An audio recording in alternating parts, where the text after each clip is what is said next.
Welcome to Unanimous Sports Entertainment.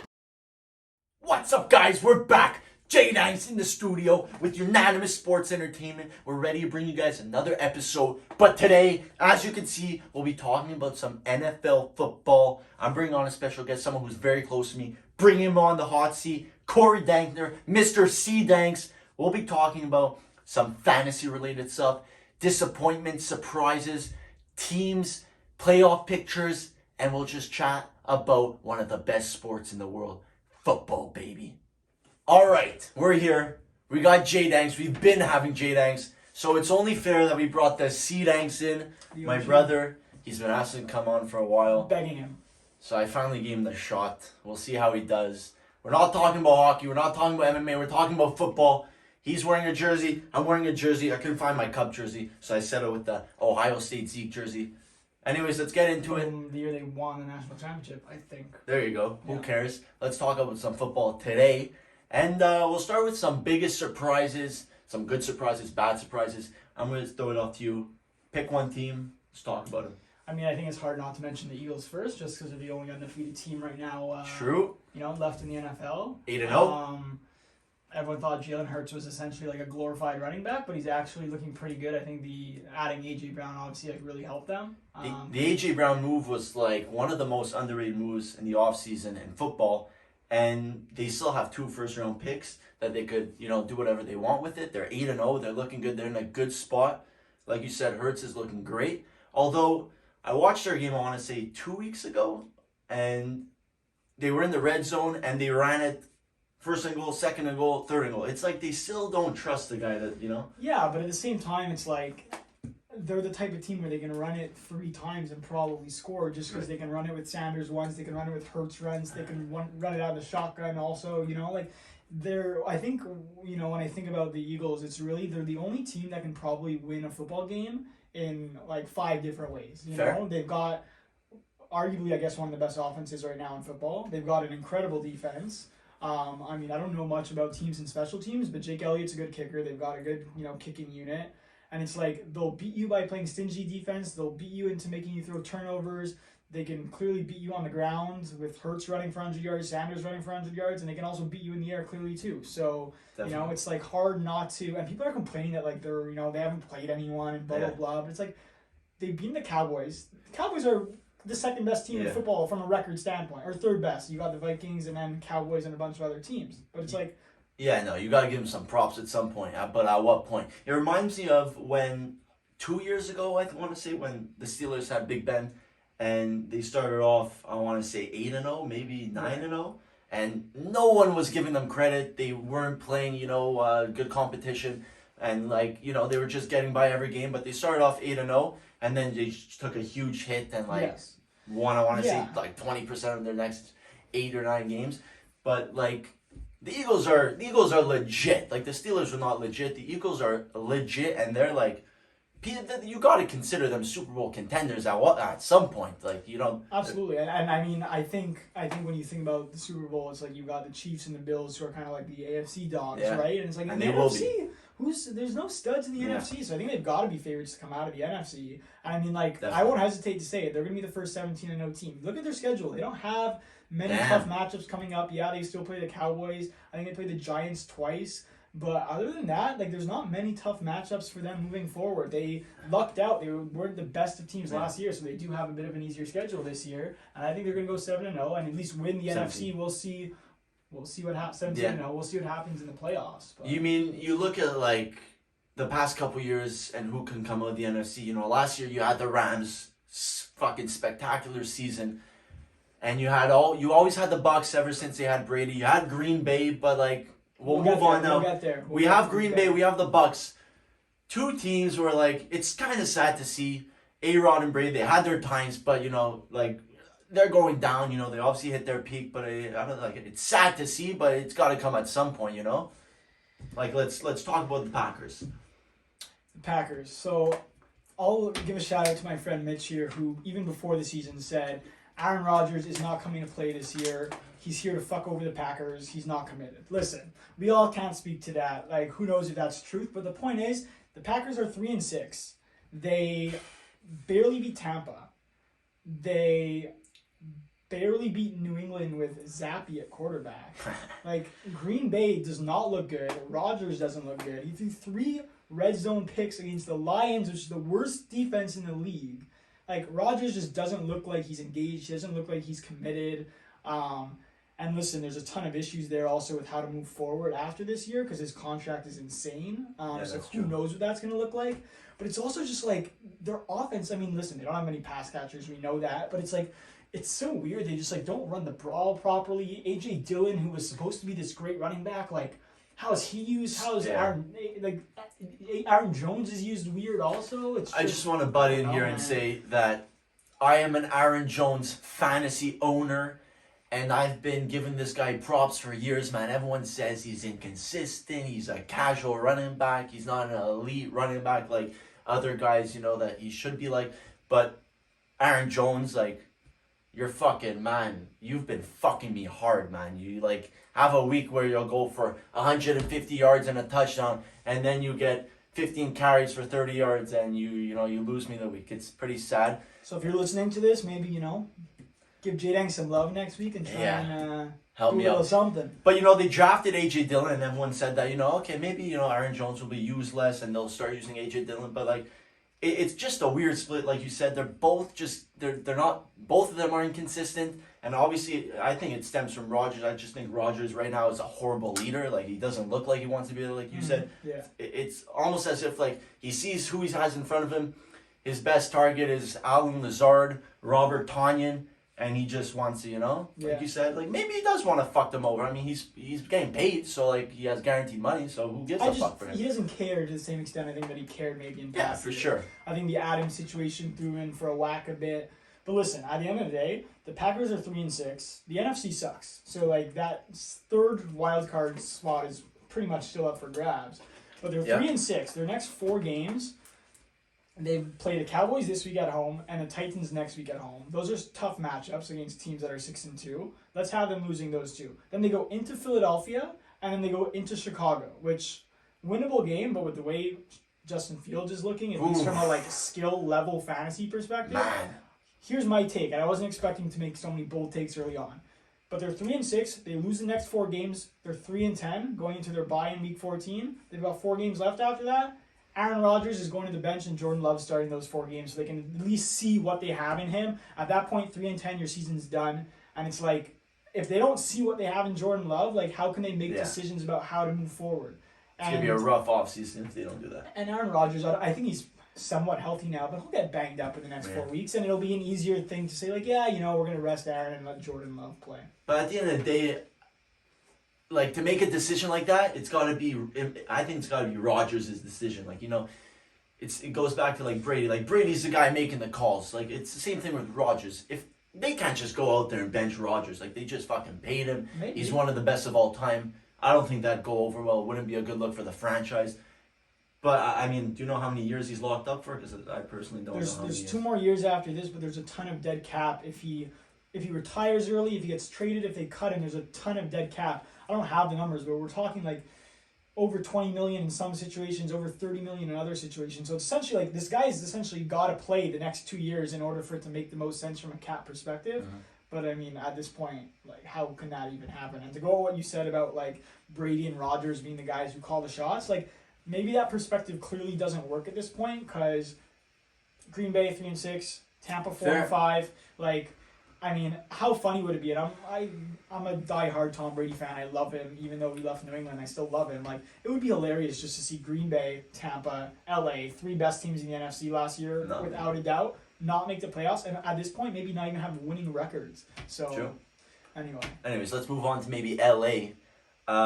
Like I said, I'm gonna turn this off because it's making crazy noise. Anyway, LA. Let's talk about LA. They suck. Just leave it at that. Matthew Stafford clearly isn't as good as everyone thought he was last year. Last year was his first year with the Rams, I want to say. Right? Stafford? Yeah. It was his first year with the Rams. So, there's always, like, in the NFL, everyone always says this with rookies, that, like, some of them in year 1 overachieve, and then in year 2, once defenses start learning what to do with them, it's like they no longer look so great. With Stafford, I think that's for sure a factor. Their offensive line also sucks. Whitworth retired. They got weaker on the offensive line. They also got weaker. Like their offense in general got weaker. They had a great run game last year.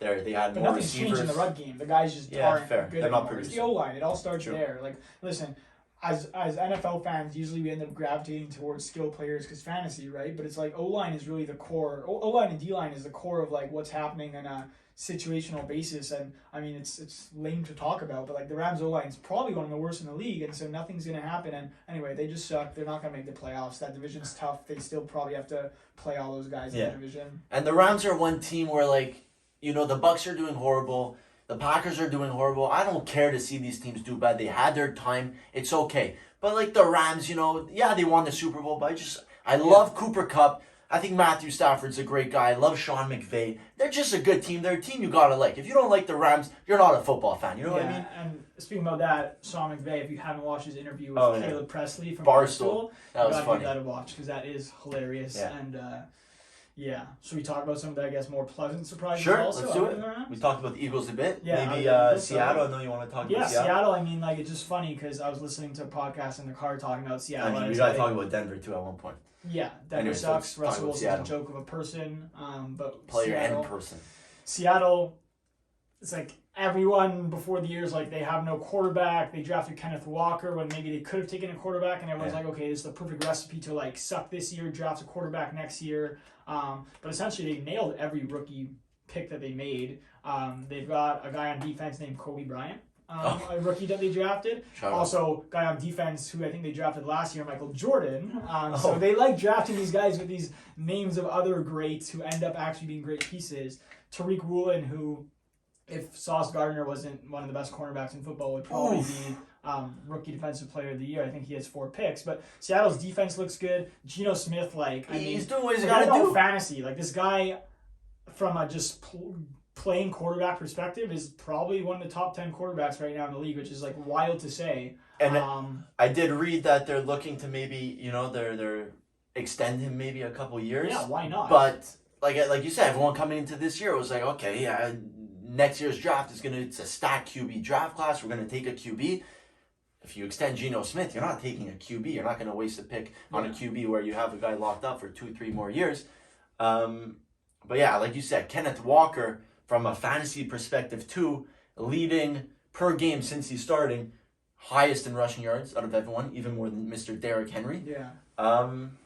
They're fucking Tyler Lockett. You know, everyone thought he'd be freaking trash without Russ, but he's doing great. DK Metcalf Same thing, man. looks awesome with Geno Smith, even with his injury. But you know, Seattle's doing good. What's their record? They're 6-3. 6-3. They do have a bit of a tougher schedule the rest of the way. I was looking at their schedule and who they still have to play. Yeah. They still got to play the Chiefs, the Rams twice, the Niners, the Bucks this week in Germany, the Jets. So they do have some tough matchups. But like I said, the NFC's pretty weak. I still have them in the playoffs, even if it's maybe the last wild card seed. Fair. So let me ask, just to clarify about because I know the format changed for the playoffs. It's 3 wild cards. 1 gets a bye, 2 plays 7. Okay. 3 plays 6, 4 plays 5. Okay. Listen, the Seahawks is like that team where, I don't know. It's a good franchise, but man. I'm comparing Geno Smith to like Andy Dalton when he was on the Bengals, and like he was just like a pretty solid quarterback, but they never really got anywhere with him. Like, I can't see the Seahawks winning a playoff matchup this year, but they're going to be a playoff team, and I mean, why not roll with that for the time being? Yeah, definitely. On the flip side, to go to the Broncos. Yeah, go to the Broncos, and kind of please. link it to the Seahawks. It was really funny this week. Pete Carroll, I don't know if you heard, threw out some shade at Russell Wilson, essentially saying that, like, yeah, our offense looks way better because Geno Smith plays with a wristband. Like, he wears the armband so that he can, you know, have the plays with him on the fly. Apparently, Russ never did that. Pete's throwing him out some shade. And I mean, good, he deserves it, man. He deserves it. Apparently, he has his own office in Denver's, facility. Pete Carroll or Russell Wilson? Well, not Pete Carroll. Russell Wilson has his own office, and apparently that's unheard of. Like, there were some personalities talking about it in the media saying how, like, you know, John Elway, Peyton Manning, some great Denver quarterbacks, like, these guys never asked for that. They'd be in with the players. Like, Russell isolates himself. The thing where he came out and said he was doing freaking high knees on the plane. Like, dude, like, what is, like, why are you trying to bring this attention to you? He's a bit of a troll now. He brings too much attention to himself, not to the team. Denver's, like, 2-6 maybe. They're not going to have a winning record, and what a horrible trade for Denver. Oh my god, and the money too. They put themselves in a position that you cannot get out of for years to come. They are screwed. They have Russell Wilson locked up for a few more years. And I mean, I hope he could get better than this, but he can't get better than this. You know, he had his time. He had his day. Yeah. His time's gone, you know, like time to move on, but you can't move on. And you can't even blame it on anyone else. I mean, you got Cortland Sutton. They have one of the best defenses in the league. Exactly. And people said they're Super Bowl contenders. They finally got a QB. That they've been needing that for years, you know? I mean, ever since Peyton Manning. I think their O-line isn't great. Yeah, they've been banged Russell up on O-line Wilson recently had too. a banged up O-line in Seattle his whole career and still made the playoffs every season pretty much, right? Yeah. So it doesn't really make sense as to why it's not working here. It might just be that Russ isn't a great kind of piece to build your franchise around. There was a bit more support in Seattle. I don't really know. Fair. But Anyways, let's move on. Let's stick within the NFC. A team that, you know, been a big surprise. Not sure how they're doing it.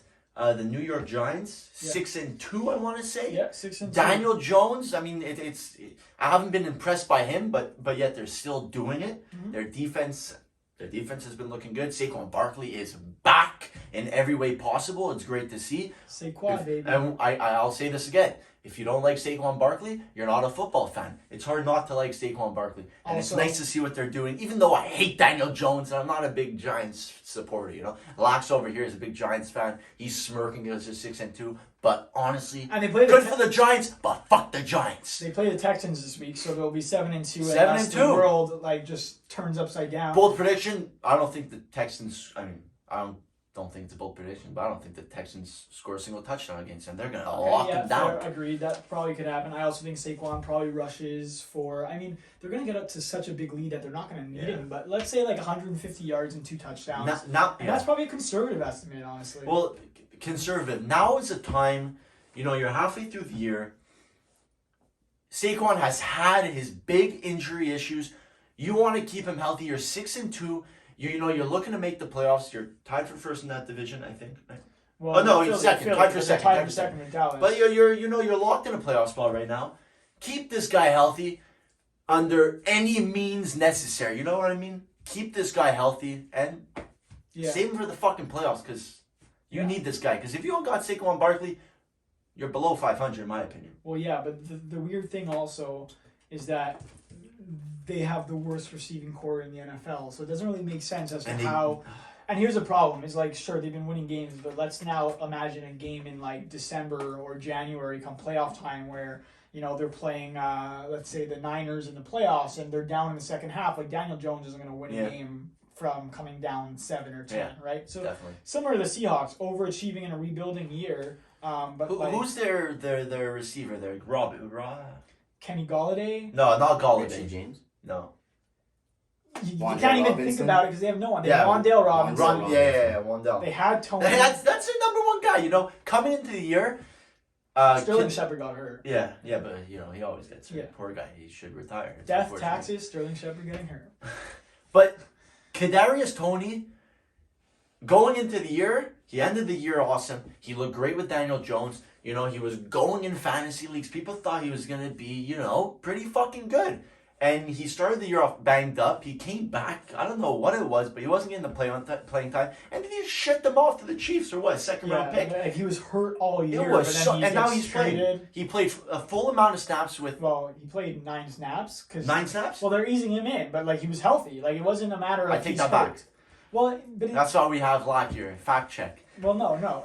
But you're right in the sense that he's been hurt all year with the Giants. And he's never gotten close to even playing in a game since maybe week 2 or week 3, right? He played the first 2 and only got 2 receptions. Right, exactly. Only played. Hasn't been close to getting in a game since then, but then gets traded and right away Andy Reid's we're going to ease him in, and sure enough he plays and he gets 2 catches, and I mean. Good trade for the Chiefs. If you want to transition into talking about sleepers the rest of the way for fantasy, definitely. Listen, Tony's not going to be a guy who you're throwing in as a wide receiver 1 or 2, but for those teams who are kind of teetering on the brink of making the playoffs, Kadarius Toney could be an interesting piece for those teams that sneak into the 6th spot in fantasy. That if Tony gets a full complement of snaps down the road, he can easily be a wide receiver 3 flex for a team. Yes, and maybe be on some fantasy championship rosters. But I'll butt in there and say that the Chiefs and the way Mahomes plays, The only consistent guy on that team, Yeah. other than Kelsey, is I'm gonna go with Juju, plays out of the slot. Yeah. But then you got Valdez, you got Tony, and you got Hardman. You know, like it's gonna juggle between who gets the ball each week, and I don't think you'll be able to play him. You'll be confident playing him on a given day No, for sure not. by playoff time to win you know, help win you a league. But you never know. You never. I mean, yeah, I agree. But it's like you look at McCole Hardman, for example. You can arguably throw in your lineup every week, expecting maybe a touchdown. But True.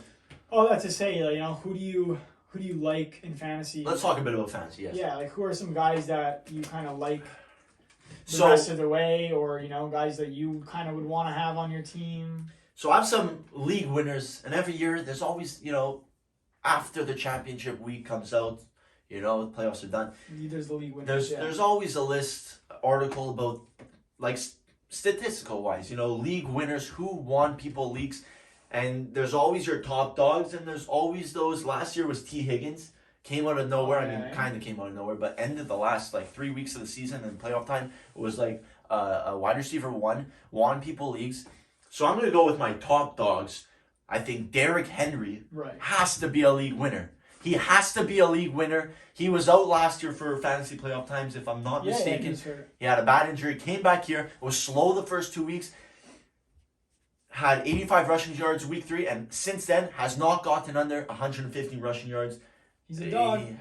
He's the king for a reason. Derrick Henry is an absolute weapon on the field, on the fantasy squad, and he's a league winner. Yeah, he's a weapon. Yeah, he should be employed like as in the army and just like run through opposing. He's a freak of nature. I don't know. Anyways, league winner, an obvious league winner, I guess you would say. Not even going with the obvious league winner, because I mean, like, I think when you think of league winner, you got to think of like discrepancy from where you drafted them, right? Like, I mean, yes, Henry will be a league winner. Like maybe like a guy like Diggs or Tyreek Hill, who by the way, that guy just looks fantastic with Tua. Like, who would have thought that he'd look somehow better than how he looked in KC with Mahomes? And I thought if Tyreek Hill was gonna look as good as he did with Mahomes, then Jalen Waddle would have had to take a hit. You know what I mean? Not a single hit. Right. He's been better than he was last year. Maybe not as many freaking receptions because he was on pace for over like 100 catches last year. Right. But man, they both look good. But on that note, maybe we forward. didn't talk about Miami when we were talking about pleasant surprises. But shout out to Uncle Robbie. The Dolphins look good, and they're probably gonna be a playoff team. Yeah. So get pumped. Too bad they'll probably lose. Yeah, they'll get bounced. They're gonna get bounced. They're gonna get bounced, Rob. Yeah. Like how much time? Anyways. Yeah, but we were talking about fantasy. So I'm looking at D-Hop as a potential league winner, just because if you drafted him, it's probably later on. He's come back. And listen, Hollywood Brown's going to come back. He's going to come back. Be an option. He's going to be Hollywood Brown will be very, very relevant. I have him sitting on my IR, and I'm worried about my wide receiver position. But when Hollywood comes back, man, look what they did the first 5 weeks, whatever it was. Kyler and Brown, they've got a nice college connection, if I'm not mistaken. Yeah. And man, he's going to be good. He's going to be good. D-Hop will take a bit of a hit, but he's looked good. So, I mean, yeah, you're drafting him in the 7th, 8th round. He's definitely a league winner. But yeah, so D-Hop could be a league winner. They play Tampa and Atlanta their last 2 weeks. Derrick Henry's fantasy playoff matchup, by the way, is green. That's all. Yes. But also, I mean, on that note, maybe Kyler Murray could be actually a league winner at quarterback. You know, as a non-quarterback drafted in the top 4 rounds, like with Hollywood, D-Hop, Ertz. You know, they're going to be healthy. Rondell Moore, who's been insane with Hollywood up, kind of taking his role a bit. Go. You go ahead. Another one for me. I mean, I'll give 2. First has got to be, you know, at this position, there's very minimal talent. You got to go with Travis Kelce. He's a league winner every single year. Every single year. Mark Andrews. Especially this year. Tight ends, man. And they've been bad. And Mark Andrews, who, you know, you could rely on him the first half of the season. I don't know how he's going to be the second half of the season. Lamar doesn't look great. Baltimore just... Lamar's... Oh, don't get me started about Lamar. But Andrews is hurt. You know, I don't know if he's going to be back next week. But it's a lingering issue. And, I mean, Kelsey's got to be a league winner. He is every year. Yeah. Anyways, another one is kind of an underrated one. I'm going to go with a guy who just got traded to the New York Jets, running back, has a green schedule the rest of the way. Really? James Robinson had 13 carries last game, if I'm not mistaken. Got a touchdown. And, like, the Jets like their running backs. I mean, look at Breece Hall. Mm-hmm. That's interesting. I'm thinking about that one. Because I have Michael Carter in 2 leagues, so that kind of hurt my feelings. I traded a weak pick to get James Robinson. Shout out to this guy. He's a dingus. Ale. So you're Anyways. biased with that one. So I'm a you're bit trying biased, to but put it into, no. put I it into traded the for him universe. thinking that too. Like Yeah. I believe he could be a league winner. That Sure. flex position. Well, Come on. on the topic of bias, I'll go with Tony Pollard as a league winner, and my Fair. argument's going to be that Zeke's got his sprained ankle that they claim isn't as bad as maybe it is, but point being is that like he's old. I see. Shout out to Zeke. Yeah, shout out to Zeke. I see Philly running away with the division. Like I said, they're going to go 17-0. In that case, Dallas, maybe the last 2-3 weeks, they'll see that they're not competing for that number one spot. And if Zeke still isn't 100% healthy, it's like, at that point, maybe you sit him out, right? So imagine for the fantasy semifinals and fantasy finals that Tony Pollard is a RB1 with no one else behind him. I mean, we've seen when he is Last RB1, week. Look at last when week. Zeke isn't playing, the guy's a top 5 running back. Even when he does play, he just looks so much better than Zeke. He's so much faster, Yeah. so much more explosive. He's better in the pass game. Dak loves Zeke, but like Dak loves throwing the ball to Tony too. But I read an article that maybe it was their RB coach or their offensive coordinator that said that 30 Tony touches? Paul, Yeah, or 30 snaps. 30 snaps. No. I forget what it was, but there's a limit for Tony Pollard's snap count or touch count, and it wasn't very high. He had, I want to say, like 14 carries only and a couple catches. Like, if he's going to be a league-winning RB1 that you can trust, he's got to be getting 20 carries a game without Zeke, you know? So, on that note, you know what? This is what's happening to Tony Pollard. You know when people train, I'm thinking like Tom Brady, because I know he does this workout all the time and posts about it because he loves posting about like TB12 method and all that. But you know the workout where like guys are like running and they have that like band to attach to them? That's They probably literally see what that. Dallas is doing, whatever. That's Yeah. literally what Dallas is doing to Tony Pollard right now. The guy's running and they just have like this band against him Set the creating guy resistance. free. Like, let him free, man. Just let him free. If you play him as your RB1, the guy's going to have 100 yards every game. He's going to score touchdowns every game. And then Zeke will probably look better with like less of a workload You too. see it every year. You see it every single game. You see it with Pittsburgh with that guy Warren and Najee. Najee sucks. It's kind of a similar situation, I want to say, with like Najee and Zeke are kind of like just, those big, powerful running backs, slow, not very explosive. And then Warren and Pollard, better pass catchers, fast, explosive. And whenever they get the ball, they just look much better. But why don't you put like Najee in situations like Warren, Like, yes, but you're also hating on Zeke. Zeke's significantly older and Yeah. was a stud in you're right. his prime, which he's clearly not in his prime anymore. He was one guy where every time he got Targeted tackled, too he was much. always Yeah. falling forward. I remember. He was, Oh my I would God. always point that out Yeah. to you. He never got tackled like falling backwards because he was just a dog. Yeah. But Najee sucks, and that's just that's it's also make sure to throw unfortunate. that in because.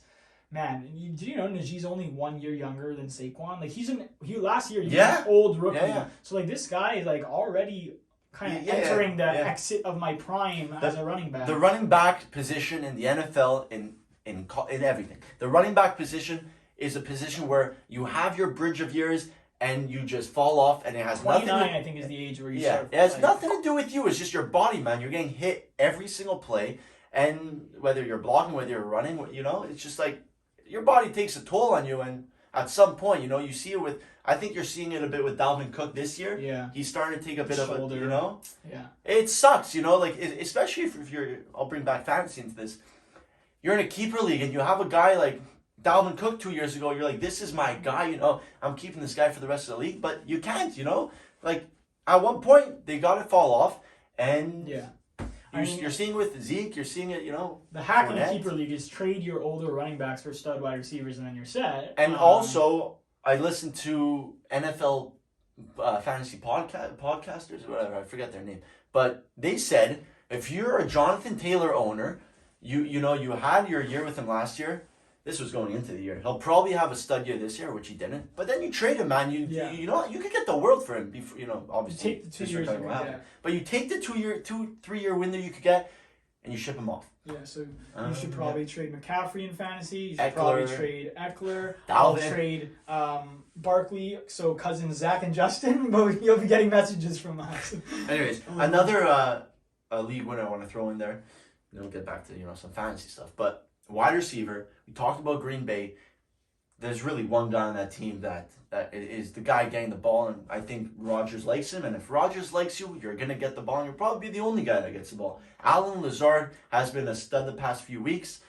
I think he's a league winner from where. Yeah, all season when he was healthy, when he was playing, when he was getting snaps, he's looked insane. and a guy who you could slot in at your wide receiver 2 position confidently. He's gonna get you. Yeah.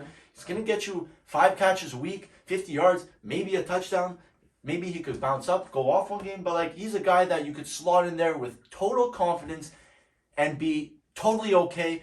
And I fucking love Alan Lazard, man. I always have. Like even when Adams was there last year, Lazard missed a bunch of time, but he looked good with Rodgers.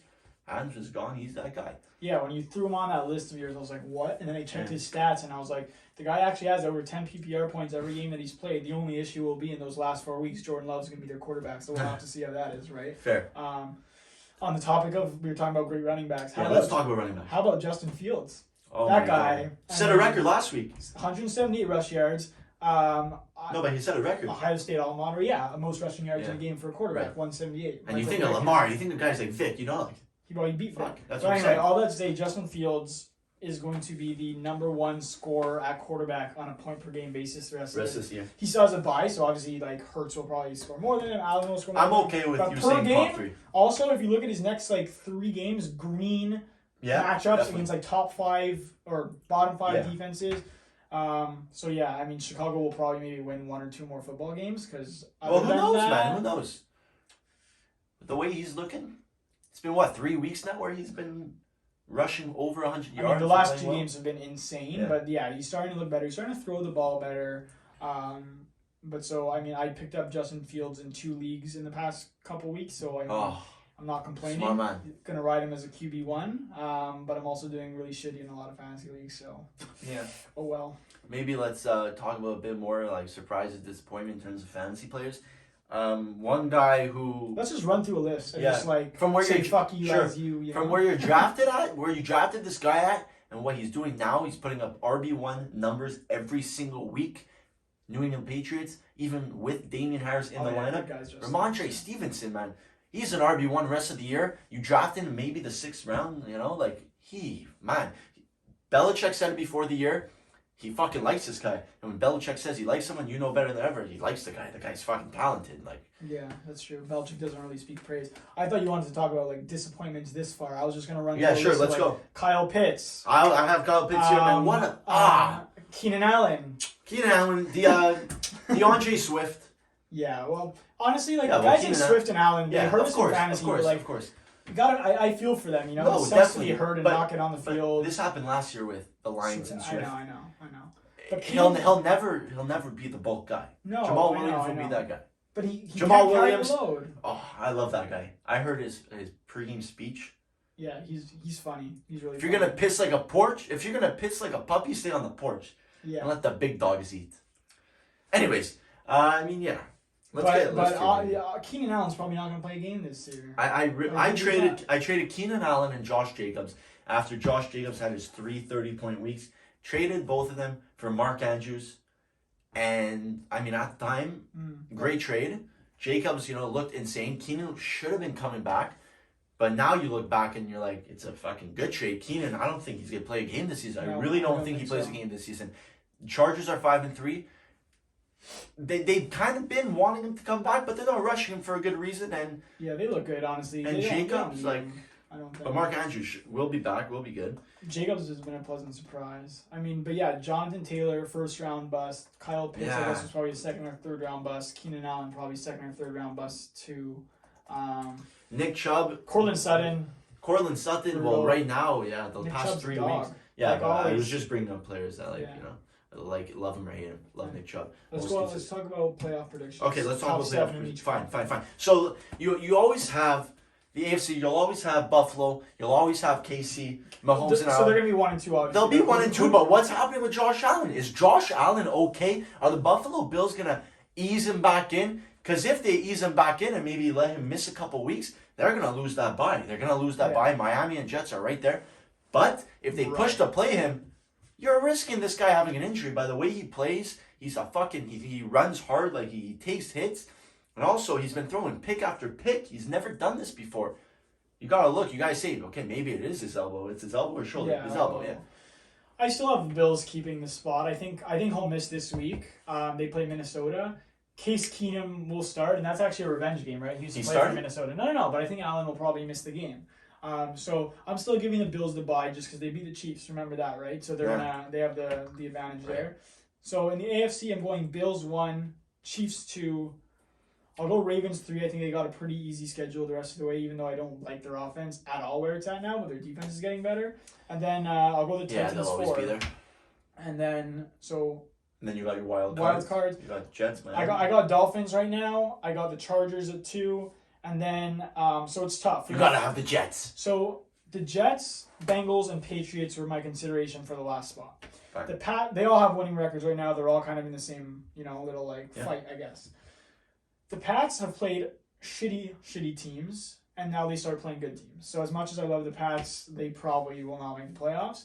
And then Jets or Bengals, listen, the Jets have been such a great story, and honestly, even as a fan of the Pats, I'm kind of rooting for the Jets. Yeah, definitely. They're a fun team to watch, but they've got a tougher schedule the rest of the way. I'll tell you who they play, but I don't know. The Jets still have to play at the Bills, at the Vikings, at the Pats. They have to play the Seahawks, the Dolphins. So I'm going with the Bengals as the last spot. So okay, yes, I was going to ask if you have the Bengals. You have AFC, Bills, Chiefs, Ravens, Titans, Dolphins, Chargers, Let me Bengals. butt in there.